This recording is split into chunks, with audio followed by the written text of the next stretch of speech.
Good morning students.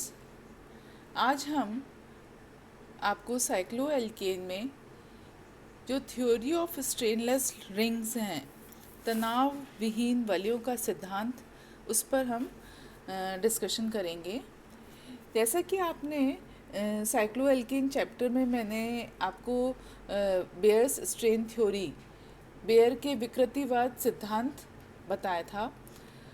उस सिद्धांत की कुछ कमियां थीं। उस कमियों को जो स्ट्रेनलेस रिंग थ्योरी है उसके द्वारा उन्हें जो भी उसमें आपत्तियां जो पहले वाली थ्योरी में थी उन्हें दूर की गई। तो थोड़ा सा हम बेयर स्ट्रेन थ्योरी की जो सीमाएं थी या लिमिटेशंस थी या जो कमियां थी उस पर मैं पुनः थोड़ा सा आपको बता दूं कि जैसा कि उसमें देखा गया कि साइक्लोपेंटेन के केस में न्यूनतम विकृति होती है 0.54 मिनट्स की, परंतु साइक्लोहेक्सेन में -5 डिग्री 60 मिनट्स होती है। मतलब कि साइक्लोहेक्सेन में विकृति अधिक है तो वह अधिक अस्थायी होना चाहिए एज़ कम्पेयर टू साइक्लोपेंटेन। परंतु जो है साइक्लोहेक्सेन जो है सभी साइक्लोएल्केन की श्रेणी में सबसे अधिक स्थायी यौगिक है।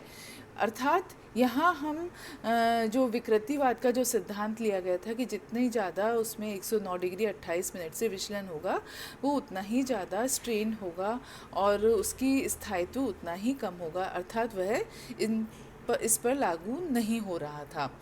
इसी तरह से ये देखा गया कि जो बड़े वलय थे में विकृति अधिक होती है, जबकि अधिक तनाव के कारण उसका स्थायित्व कम होना चाहिए। इसी इसी इसी तरह से जो साइक्लोएल्केन है उनमें वलय प्लेनर होती है अथवा होने का प्रयास करती है, जबकि जो छोटे वलय होते हैं उसमें वो नॉन प्लेनर होती है। तो ये कुछ चीज़ें ऐसी थी जिसे कि बेयर्स थ्योरी के द्वारा सिद्ध नहीं किया जा सकता था। तो ऐसी स्थिति में जो दूसरी थ्योरी ली गई वो थी तनाव विहीन वलयों का सिद्धांत। उसके द्वारा साइक्लोहेक्सेन का स्थायित्व भली प्रकार से जो है प्रतिपादित हो सकता था, उसको समझाया जा सकता था। अब मैं आज जो है स्ट्रेनलेस थ्योरी पर आती हूँ। जो सैशे और मोर थे उन्होंने सबसे पहले इस थ्योरी को जो है स्थापित करा और उसके द्वारा उन्होंने पकर्ड रिंग जो साइक्लोहेक्सेन की प्रॉपर्टी है जो आपको देखने में पता चलेगा, उसके स्थायित्व को समझाया जा सकता है।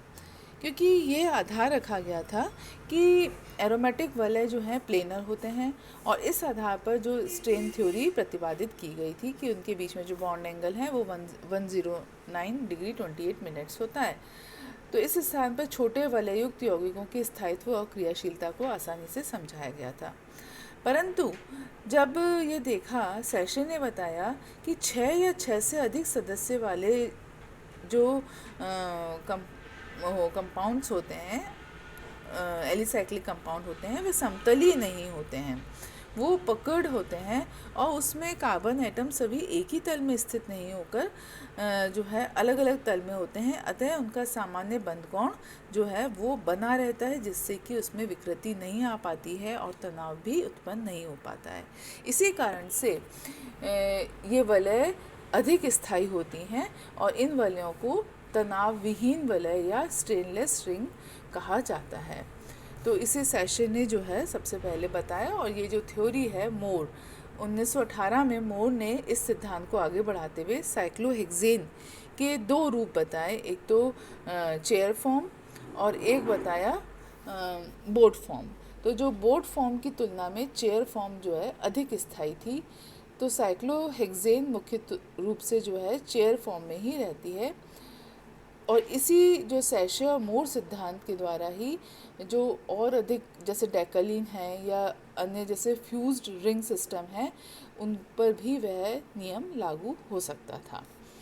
तो अब जो सिद्धांत है वो है सैशे और मोर का तनाव विहीन वलय का सिद्धांत। तो पुनः अब हम साइक्लोहेक्सेन पर आते हैं कि जो साइक्लोहेक्सेन है उसके हमने कहा 2 रूप होते हैं, एक चेयर फॉर्म और एक बोट फॉर्म। तो देखिए मैंने इसमें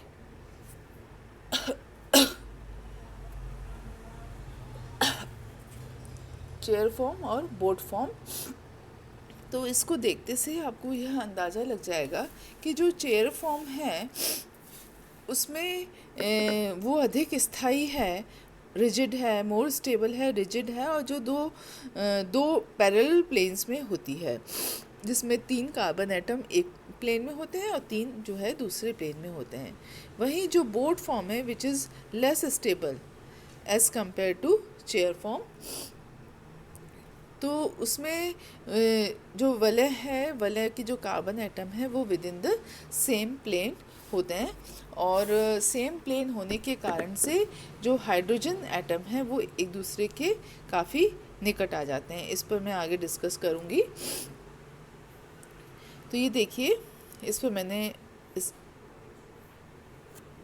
स्लाइड में मैंने लिखा है कि किस प्रकार से हम स्टैगर्ड और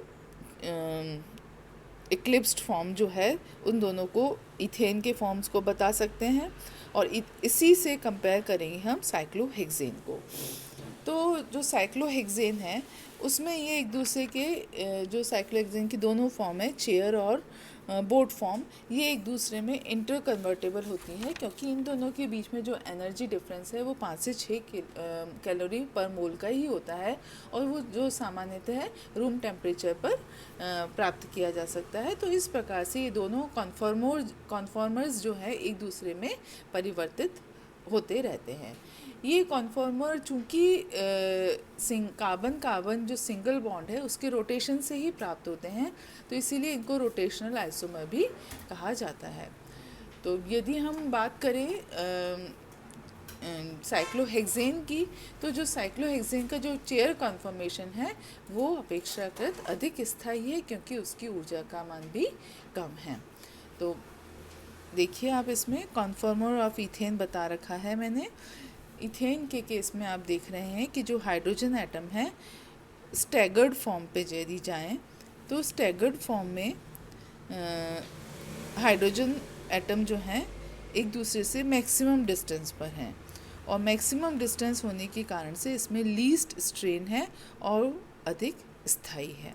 ठीक है, तो यदि अब चेयर पर देखते हैं हम, चेयर फॉर्म ऑफ साइक्लोहेक्सेन, तो वो भी एक तरह से स्टैगर्ड फॉर्म ऑफ इथेन का ही विस्तारित रूप है। इसमें आप देख रहे हैं कि इसमें भी हाइड्रोजन एटम जो हैं एकदम मैक्सिमम डिस्टेंस पर हैं, और यही कारण है कि जो चेयर फॉर्म है इट इज़ मोर स्टेबल, है ना, as compare to boat form. अब नेक्स्ट जाते हैं बोट फॉर्म वाले पर, जैसे कि इक्लिप्स्ड फॉर्म ऑफ इथेन बता रखा है, जिसमें कि हाइड्रोजन एटम एक दूसरे के बहुत अधिक निकट हैं, लीस्ट डिस्टेंस पर हैं। इस कारण से इनमें मैक्सिमम स्ट्रेन है और लीस्ट स्टेबल हैं। तो जो हमारे बोट फॉर्म ऑफ साइक्लोहेक्सेन है वो भी यही बता रही है कि जो दोनों जो हाइड्रोजन एटम है वो काफ़ी एक दूसरे के निकट आ गए हैं, और यही कारण है कि वो अपेक्षाकृत कम स्थायी है। तो इस प्रकार से जो है ये सैशे और मोर ने जो थ्योरी दी उसके द्वारा ये सत्यापित हुआ कि जो वलय जो है उसमें स्ट्रेन नहीं होने का कारण है कि उसका एक ही प्लेन में ना होकर एक से अधिक प्लेन में होना, जिससे कि हमें पकर्ड रिंग प्राप्त होती है। ये हमारा जो है साइक्लोहेक्सेन को उन्होंने इस प्रकार से सत्यापित स्पष्ट करा।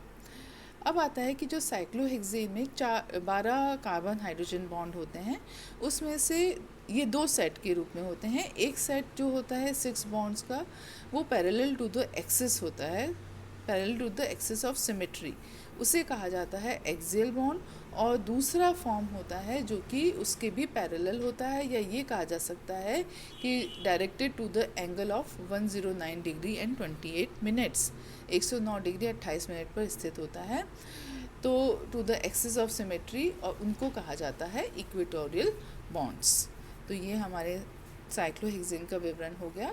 अब मैं आपको साइक्लोप्रोपेन रिंग के बारे में बताना चाहूँगी कि इसमें जो बॉन्ड्स हैं वो बनाना बॉन्ड्स होते हैं। बनाना बॉन्ड्स का मतलब है कि जो साइक्लोप्रोपेन में 3 कार्बन एटम से मिलकर बना होता है, ठीक है। और इसमें sp3 हाइब्रिडाइजेशन होता है, बॉन्ड एंगल जो है वो 60 डिग्री होता है।